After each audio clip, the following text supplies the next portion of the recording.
Thanks for joining us on the news at 10.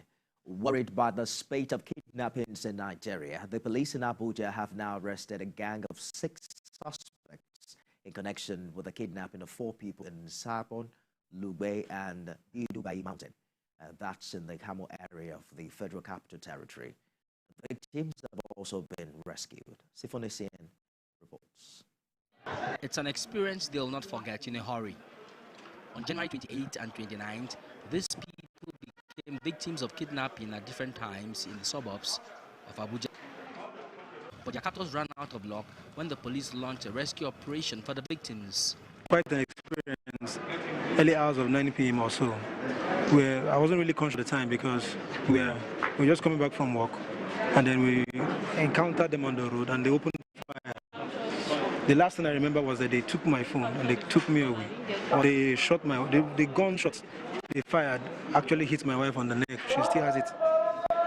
The other man that was lying down, losing his hand, losing mine, that was when we ran. As we were running, the Fulani guy came back to pursue us. So pursuing us, I went another way and the other man went another way. So it was the man that he was pursuing. So pursuing the man, he wanted to hit the man, but he was not able to hit the man. So the Fulani guy fell down. I was not able to stand up again. So that was how we ran, and God be the glory. He followed me. As he was following me and I run, he wanted to hit me, fall. Falling is like he was dislocated before he began to cry. We begin to walk inside bush, me and her. We came different direction. This one came different direction. Two of us came different direction. To Gbagyi. We boarded Kidnappers back to Karmo. Not done yet, police operatives went after the fleeing kidnappers. Now, all members of the gang have been arrested. Wanted list. So he organizes every kidnapping around. So this is the stock in trend.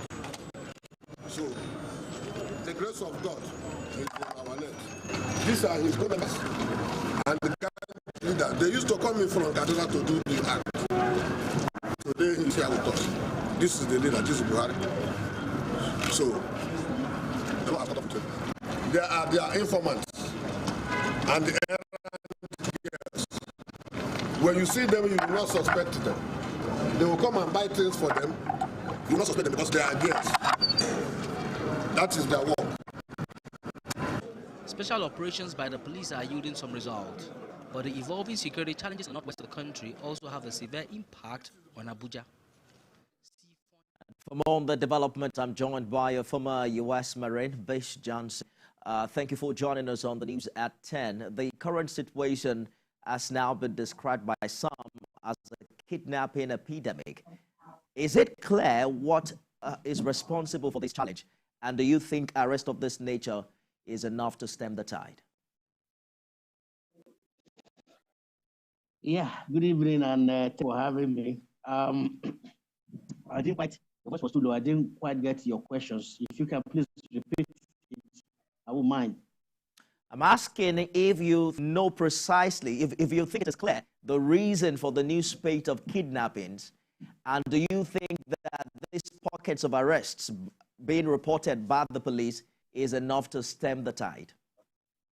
Well, I think what is happening with these kidnappings is that the thing has become a commercial enterprise where people are making, fortunes out of misfortunes of their fellow citizens. And so long as the thing continues to be lucrative as it is, with very minimal consequences, the kidnappings will continue.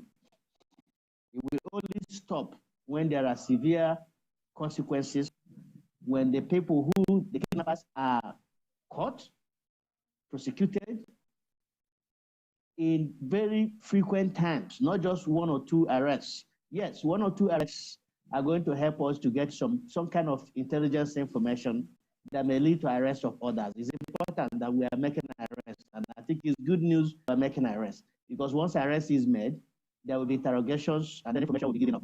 And those information can be utilized by security agencies to pursue for further arrests. And that may have some impact, but it won't excuse us from doing what we're supposed to do, which is that our security architecture is inadequate until we take serious and bold steps to ensure that we put in place a ground, a bottom-up type of multi-layer, multi-level security architecture in which states, of course, most states are already asking for it, in which states and even local governments are able to take responsibility for their own security. We still having this kind of problems as we're having them right now. We just don't have enough manpower in terms of policing to be able to go around the vast spread of our country. I'm sure you heard about the recent abduction of passengers on God is Good Motors and ABC. When kidnap now happens, with commercial vehicles, how much of a worrisome dimension is that? And how do you think security agencies can better tackle this menace? Well, that is a very worrisome one, because you know that the cost of flight tickets have gone up.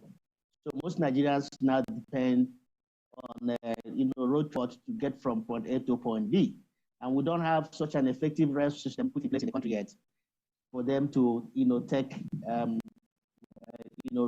threat. So it's going to have very, very significant impact on our economy, as people may be reluctant to travel even when there is need for them to travel. And most times when people travel, it's because of one reason or the other. Some of them economically related.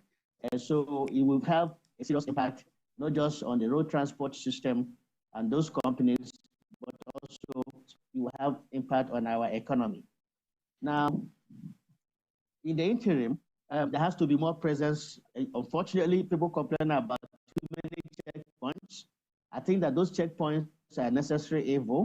There may have to be need to deploy more security agents along our, the business routes, most of these economic routes, so that there is more presence of security personnel along those roads to be able to reassure the confidence that the government is on top of the situation. So that is what has to happen in the interim. Indeed. Former U.S. Marine Bush Johnson, thank you for sharing your thoughts with us on the news tonight. Thank you for having me.